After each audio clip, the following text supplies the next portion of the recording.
Y a esta hora llega el doctor Pedro Suárez Vaca, que es representante de la Cámara por el departamento de Boyacá con el Pacto Histórico.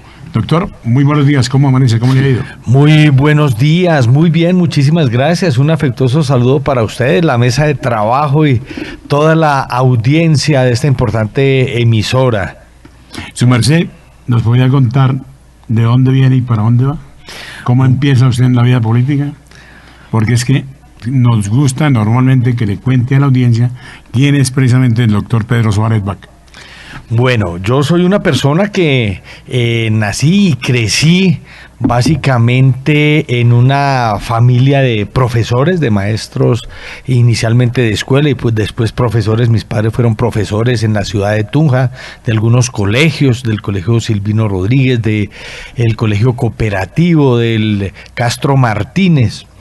Mis padres me inculcaron, mi padre sobre todo, digamos, un pensamiento libre sobre la política, a abrirme un poco más, a leer más allá de la lectura tradicional de la política, y pues con él y de la mano de mi padre básicamente comencé a acercarme un poco más al pensamiento de izquierda. Mi padre militó antiguamente en el Partido Comunista, posteriormente lo que se llamaba la UNO, Unión Nacional de Oposición, porque los movimientos de izquierda para los años 70 pues consideraban que siempre íbamos a hacer oposición. Posteriormente nos unimos a la Unión Patriótica hacia los años 80, hasta cuando lamentablemente se sucedió toda esta masacre de nuestro partido. De allí retomamos la actividad con un grupo de amigos en el departamento de Boyacá, de la mano del padre Gustavo Suárez, en un movimiento que se llamó Ciudadanos por Boyacá. Y posteriormente este movimiento se une al Polo Democrático Independiente y al Polo Democrático Alternativo. De allí conocimos a Gustavo Petro, conocimos a buena parte de los, digamos, que son hoy senadores, representantes, ministros de estos partidos del Pacto Histórico. Y con el tiempo yo estaba estudiando Derecho, me hice abogado, trabajé en la rama judicial por cerca de 15 años. De allí me retiré para dedicarme a un tema que me gusta mucho, que es la defensa de los derechos humanos. Fui el abogado del movimiento campesino durante el paro agrario, fui el abogado del movimiento de transportadores en el paro de transportadores del año 2014. He sido el abogado de los estudiantes de la UPTC que han sido judicializados en temas de protesta social. Y finalmente fui el coordinador de la primera línea jurídica durante el paro nacional. Fui invitado hace unos años a ser candidato a la alcaldía de Tunja. En esa época, digamos, la Colombia Humana, partido en el que yo militaba, todavía no tenía personería jurídica, pero hicimos una especie de pacto histórico. Nos acompañaron desde ese entonces todos los partidos y movimientos independientes de la ciudad de Tunja. Logramos una votación bien importante y luego de ello fui invitado a formar parte de la lista del pacto histórico a la Cámara de Representantes por el departamento de Boyacá. Fue tal vez de las pocas listas que del pacto histórico fueron abiertas, y en ese ejercicio logramos la curul que hoy ostentamos. Bueno, bienvenido, doctor, después de habernos contado. Permítame, don Marcolino, ¿Sí? Es que nos llama doña Raimunda de Tunja y dice que omitió el doctor Pedro que usted fue profesor también en la Universidad de Boyacá, en Tunja, en Santo Tomás de la misma ciudad. Así es, efectivamente, en ese ejercicio de mi actividad profesional he sido profesor de las facultades de Derecho de la Uniboyacá, la Universidad de Boyacá, la Universidad Santo Tomás, también con sede en la ciudad de Tunja, y la Universidad Pedagógica y Tecnológica UPTC, también de la ciudad de Tunja. O sea, que ha sido un luchador de los defensores del pueblo trabajador noble y sufrido. Así es, sí señor, esas han sido mis causas. Bueno, doctor, hablemos precisamente de los proyectos que ha presentado durante este tiempo que ha estado en la Cámara. Bueno, hemos adelantado varios proyectos muy interesantes, varios relacionados con la defensa de los derechos humanos, especialmente de los derechos de las mujeres, por ejemplo. Un proyecto en los que fuimos coautores y que la semana pasada precisamente el presidente ya lo firmó y entra en vigencia y ha entrado en vigencia a partir de la firma del señor presidente, que es el de la no violencia contra la mujer en la política. Es un proyecto que ya se hizo realidad y hoy es ley. Acompañamos a varios compañeros del Pacto Histórico con este proyecto de ley que hoy comienza una nueva etapa en la política en donde la mujer va a tener un lugar muy especial. A pesar de todo el esfuerzo que se ha hecho hasta ahora, la violencia contra la mujer en esos escenarios ha sido muy marcada y hoy tendremos en vigencia ya una ley que prohíbe toda forma de violencia contra la mujer para que logremos lo antes posible una participación equitativa e igualitaria de la mujer. He sido autor de otros proyectos de ley, como el proyecto de la licencia menstrual, que es un proyecto por medio del cual se busca que una franja pequeña de las personas menstruantes, se habla hoy, que sufren de unas condiciones excepcionales, que son, por ejemplo, la endometriosis, que es una enfermedad que causa graves dolores que incapacitan a las mujeres, puedan tener al menos un día de descanso remunerado o de trabajo virtual desde su casa, mientras atienden su situación excepcional de enfermedad, en el caso de la endometriosis o en el caso de los ovarios poliquísticos, que también son mujeres que sufren de dolores menstruales incapacitantes y que merecen, digamos, una atención especial. Esto con el fin de evitar los engorrosos trámites de la incapacidad laboral normal, que, digamos, impide que estas personas, a pesar de que ya tienen identificada su situación extraordinaria, tengan que acudir al médico, tengan que acudir a todo el trámite que hoy dispone el Código Laboral, y ya, digamos, con el reconocimiento por parte de un médico se le pueda conceder esa licencia extraordinaria. Fuimos autores también de un proyecto de ley que se denomina los empleos verdes, un proyecto a través del cual incentivamos, digamos, dos cosas en particular. Una, la generación de empleo en todo el territorio nacional, y una generación de empleo adicional que sea para cargos o labores que nos ayuden a preservar el medio ambiente. Entonces ese proyecto tiene esa doble connotación, es incentivar la creación de empleo para que las entidades privadas y públicas que generen empleos que nos ayuden a preservar el medio ambiente puedan tener algunos beneficios, generalmente tributarios o de otra característica, por esa sola razón. Recientemente hemos presentado dos proyectos que tienen que ver con mi departamento, sustancialmente con la construcción cultural de mi departamento. Uno de ellos es el reconocimiento, o mejor, la declaratoria de la música carranguera y del folclor carranguero como parte del patrimonio material e inmaterial de nuestro país. Ustedes saben muy bien que la música carranguera ya trascendió las fronteras de Colombia. Allí en el municipio de Tinjacá se lleva a cabo un convite carranguero, un festival en donde nosotros hemos escuchado músicos de música carranguera que vienen de México, que vienen de Perú, de Ecuador. Se internacionalizó. Esto todo, por supuesto, de la mano del maestro Jorge Velosa Ruiz, quien es el padre de la música carranguera y quien ha acompañado la construcción de este proyecto de ley, y que efectivamente efectivamente ya constituye hoy todo un movimiento cultural del campesinado colombiano y de varios países latinoamericanos, y esperamos que sea reconocido como parte de ese patrimonio cultural inmaterial de Colombia. Y un proyecto que está muy cercano a este es el proyecto del reconocimiento también de la labor de los artesanos boyacenses como parte de ese patrimonio cultural inmaterial.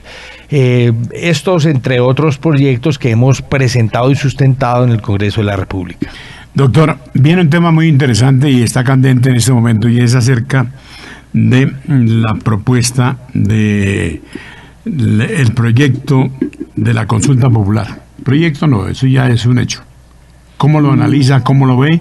Y en ese momento, pues lógicamente que el Pacto Histórico está haciendo su campaña para que todo el mundo vaya a la consulta. Sí, así es. ¿Y cuáles son las preguntas que se están recogiendo? Porque ustedes están haciendo campaña, pero también están escuchando a la gente para saber qué van a preguntar en esa consulta.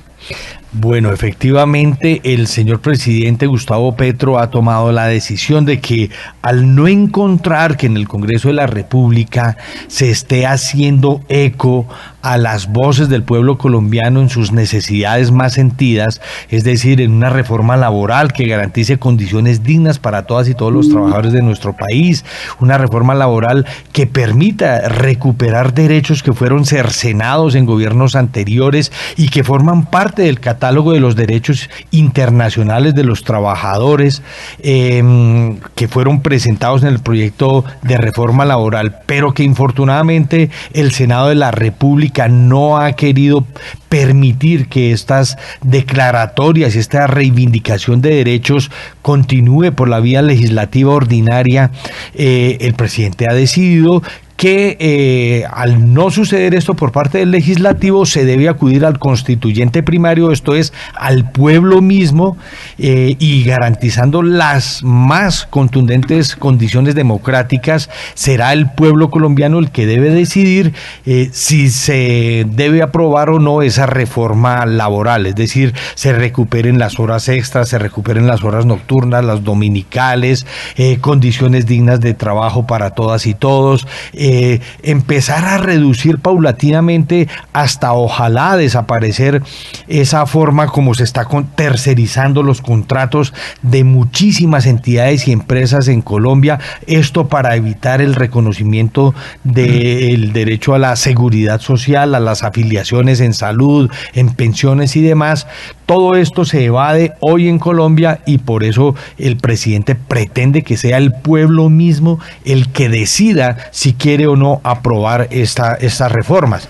Y esto, digamos, de la mano, por supuesto, de la Constitución y en el entendido de que es el pueblo colombiano, el constituyente primario, el que debe definir cuando su Congreso le ha fallado, el que debe definir qué se debe reformar.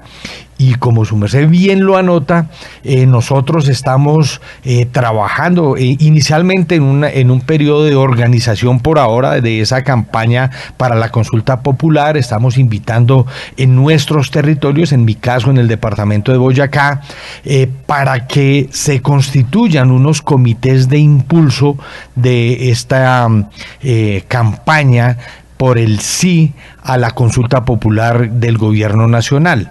Estamos escuchando además las voces de los territorios, qué opiniones nos van a plantear desde los territorios, qué temas se les ocurre al pueblo colombiano, deben ser incluidos, todo esto por supuesto guardando las proporciones que dispone la ley para poder hacer esa consulta en los términos de la Constitución. ¿Qué fecha es la consulta popular? ¿O cómo es el proceso? A ver si adelantamos un poquito. ¿Cómo va a ser ese proceso? Bien, ahora el presidente de la República tiene que radicar la solicitud de consulta ante el Senado de la República, el cual en sesión plenaria debe disponer si se puede o no efectivamente llevar a cabo esa consulta popular. Nosotros creemos que ¿ante el Senado y la Cámara? Ante el Senado de la las República. Dos corporaciones. Solamente ante el Senado. Al Senado. Nosotros entendemos las dificultades que ha habido en el Senado de la República, pero tras haber auscultado ya con los distintos sectores políticos, hemos coincidido en que hay un buen ambiente para que efectivamente se pueda llevar a cabo esta consulta popular. Luego de que el Senado de la República lo apruebe, entonces debe hacerse la inscripción ante la autoridad electoral, esto es la Registraduría Nacional del Estado Civil, y allí se iniciará el proceso de convocatoria nacional, se dispondrán de los recursos para las campañas del sí y el no, por supuesto, con garantía democrática, y se dispondrán las fechas exactas en las que se podrá llevar a cabo esa consulta.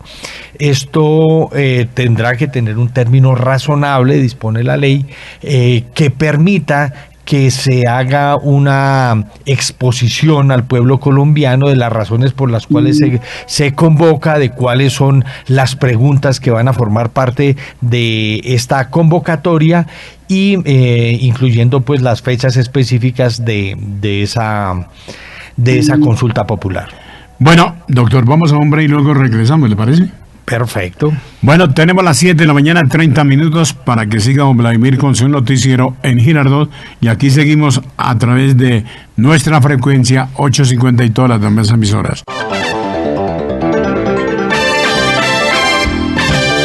En Colombia son las 7 de la mañana y 34 minutos, invitado especial en la frecuencia 850 de Novedad Radio y Radio Panamericana, el doctor Pedro Suárez Vaca, representante a la Cámara por Bogotá. Boyacá. Hoy, doctor, hay un acto especial en lo que es un foro de recomendaciones políticas públicas sobre el rol del territorio en la política penitenciaria y carcelaria. Esto va a ser en la Cámara de Representantes de Bogotá. ¿A qué horas y quiénes van a estar presentes allí? Bueno, efectivamente se ha convocado hoy a un foro en el marco de la discusión de un proyecto de ley relacionados con la política carcelaria en nuestro país.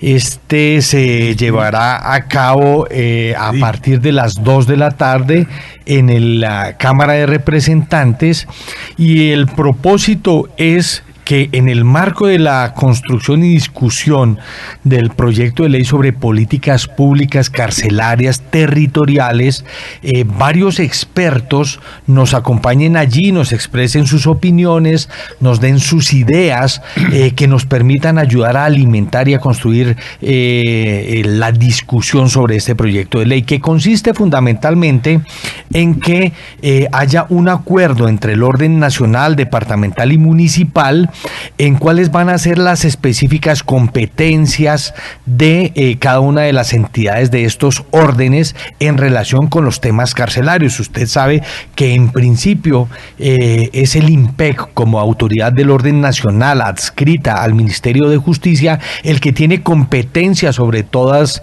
las cuestiones carcelarias y penitenciarias. Sin embargo, desde hace ya años también se ha acordado que sean los municipios y algunos departamentos los que tengan algunas cárceles, especialmente para resguardar a las personas que no han sido condenadas, sino que son judicializadas y que tienen una medida de aseguramiento, por ejemplo.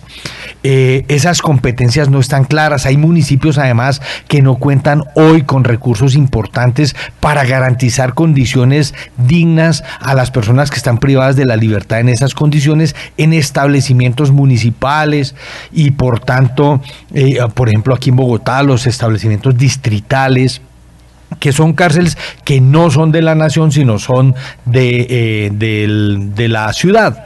Entonces, a través de este proyecto de ley lo que se busca es que una vez se precisen el alcance de esas competencias de las cárceles municipales, a diferencia de las cárceles nacionales, los recursos que deben y pueden destinar algunos municipios de acuerdo con esas competencias, entonces se garantice el funcionamiento adecuado de estos establecimientos carcelarios en todo el territorio nacional para evitar que se siga con una situación que desde hace ya muchos años la Corte Constitucional declaró, y es el estado de cosas inconstitucionales en las penitenciarías y cárceles colombianas. ¿Esto va a ser en la comisión primera de la Cámara? ¿A qué hora, doctor? Sí, señor, a partir de las 2 de la tarde en la comisión primera de Cámara de Representantes, la comisión a la que yo pertenezco, nos reuniremos con, obviamente, con los compañeros de la comisión primera y con varios invitados especiales, tanto de cuerpos del gobierno como de la academia y otras instituciones, universidades especialmente, que nos van a ayudar a construir todo lo relacionado con este proyecto. Es importante en esto destacar que la convocatoria va más allá de los solos congresistas, en la medida en que nosotros requerimos el apoyo especialmente de la academia para que desde la opinión de los estudiosos de determinados asuntos nos ayuden a construir los proyectos más adecuados para el beneficio de Colombia. Cambiando de tercio, ¿usted es taurino o no es taurino? No soy taurino. ¿Y qué pasa con la ley de los antitaurinos, de los taurinos? Bien, este proyecto de ley, del cual fui también ponente y acompañé todo el proyecto antitaurino, efectivamente fue aprobado en el Congreso de la República. Se surtieron los 4 debates allí, tanto en Senado como en Cámara. Ya fue enviado al presidente de la República para la sanción, y estamos a espera de que efectivamente se produzca esa sanción para que entre en vigencia una norma que lo que hace fundamentalmente es prohibir unas prácticas que en nuestro criterio son prácticas de tortura hacia los animales, que si bien durante una época formaron parte de la cultura de nuestro país, como lo ha dicho la Corte Constitucional, quien fue la que nos conminó a que avanzáramos en esta ley, ya debía haberse avanzado lo suficiente en nuestra relación armónica con la naturaleza y en este caso con los animales, de manera que debía ya de tiempo atrás haberse prohibido, y habiéndose aprobado, hoy ya estamos en mora de que todo Colombia se ponga a tono con esta ley antitaurina. Entonces ya no le digo cambio de tercio, sino cambio de tema. Entonces, doctor, cambiando el tema, Bogotá es el barrio más grande de Boyacá.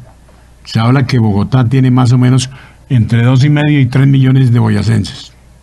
Así es, Bogotá es una ciudad que se ha constituido o se ha construido de manos de gente de todo el país, pero precisamente por su mayor cercanía al departamento de Boyacá, buena parte de los hoy rolos o somos boyacenses o somos de familias provenientes del departamento de Boyacá. Por eso las costumbres de aquí son todavía la chugua, el cubio.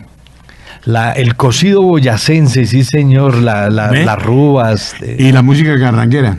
Así es, Bogotá escucha mucha música carranguera, y me ha llamado mucho la atención que he visto muchos sitios para jugar tejo aquí en la ciudad de Bogotá. El bolo boyacense. El deporte nacional del departamento de Boyacá, y que nace en el municipio de...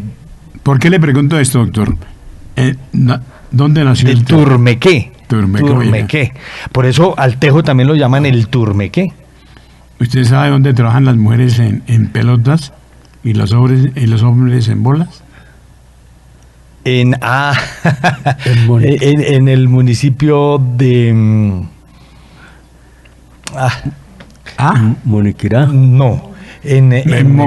Monguí, se me escapa el nombre. Y es que Monguí tiene que ver precisamente con nuestro proyecto de exaltación de la labor de los artesanos, porque en Monguí se fabrican manualmente balones, pelotas, efectivamente, y artesanalmente. ¿Y dónde es la capital de la Ruana?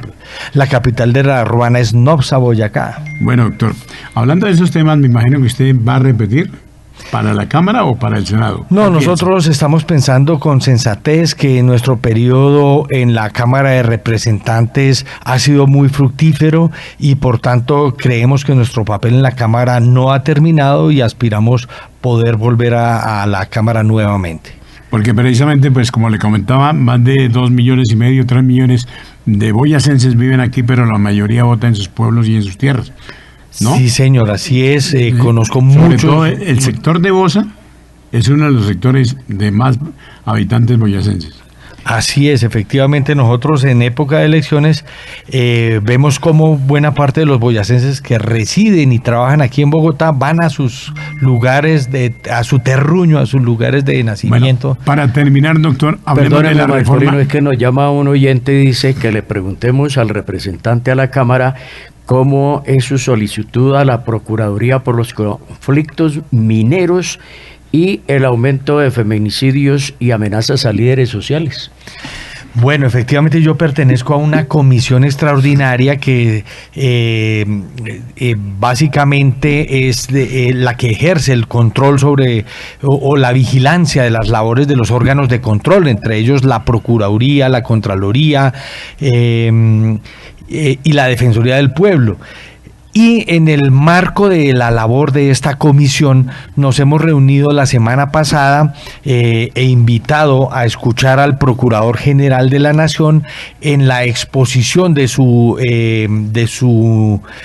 trabajo o del trabajo de la Procuraduría por el año 2024 y allí asistió naturalmente el viceprocurador, porque el Procurador General de la Nación, ustedes saben, apenas acaba de tomar las riendas de esta entidad, y allí en el ejercicio de nuestra función de control político le solicitamos al viceprocurador como representante de esta entidad de control que acompañe dos temas que han sido de gran preocupación en el departamento de Boyacá.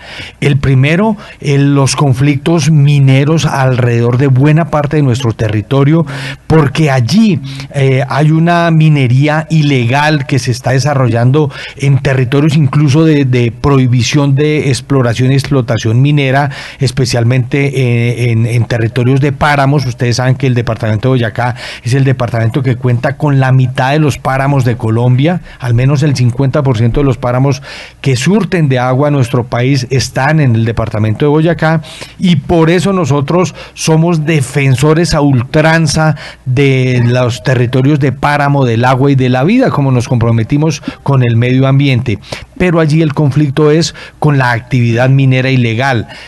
Todavía hay quienes tratan y lo realizan, porque hay una persecución precisamente policial contra la actividad minera, especialmente en esos territorios. Pero también se presentan conflictos con personas que allí residen en territorios de alta montaña. Boyacá hay municipios incluso que están por encima de los 3.000 metros y tiene que hacerse un acuerdo entre el gobierno nacional, los habitantes de esos territorios, con el acompañamiento indiscutible de la Procuraduría General de la Nación y esperamos de la Defensoría del Pueblo, para que se logren unos acuerdos que permitan la supervivencia de quienes residen en este territorio, respetando siempre la importancia del medio ambiente en estas zonas. Para ello hemos pedido que la Procuraduría se apersone de el control de esta situación, toda vez que infortunadamente los entes encargados de controlar, de verificar esa relación entre la vida en zona de páramo y el respeto por el medio ambiente, pues hasta ahora no nos han dado resultados importantes, lo que ha dado lugar a conflictos que recientemente terminaron en paros por parte de campesinos y mineros de esos territorios. Y el otro tema que solicitamos a la Procuraduría es la verificación de las acciones de las autoridades en el departamento de Boyacá sobre temas de violencia contra la mujer y especialmente de feminicidios que se han aumentado en los últimos meses, infortunadamente, en nuestro departamento, especialmente en la ciudad de Sogamoso. Esas preocupaciones se las manifestamos a la Procuraduría General de la Nación y aspiramos tener el acompañamiento de esta entidad de control para que las autoridades cumplan las funciones dentro de sus competencias. Doctor Pedro Suárez Vaca, nos quedan 2 minutos, porque el tiempo en radio, pues usted sabe, es muy limitado. Sería muy importante que nos contara qué temas se nos quedan en el tintero que usted quisiera que la opinión pública supiera. Bueno, digamos históricamente en lo que llevamos del Congreso de la República hemos realizado el acompañamiento, la presentación de varios proyectos de ley. En próximos días vamos a sustentar la creación de la empresa Ecominerales, que es una empresa colombiana de minería a través de la cual el gobierno nacional, por intermedio del Ministerio de Minas y especialmente de la Agencia Nacional Minera, pretende organizar toda la actividad minera en nuestro país, especialmente esa pequeña minería artesanal que le toca físicamente llevar a cabo actividades ilegales en la minería, porque difícilmente cuentan con los recursos y los apoyos para obtener las licencias para la realización de su actividad.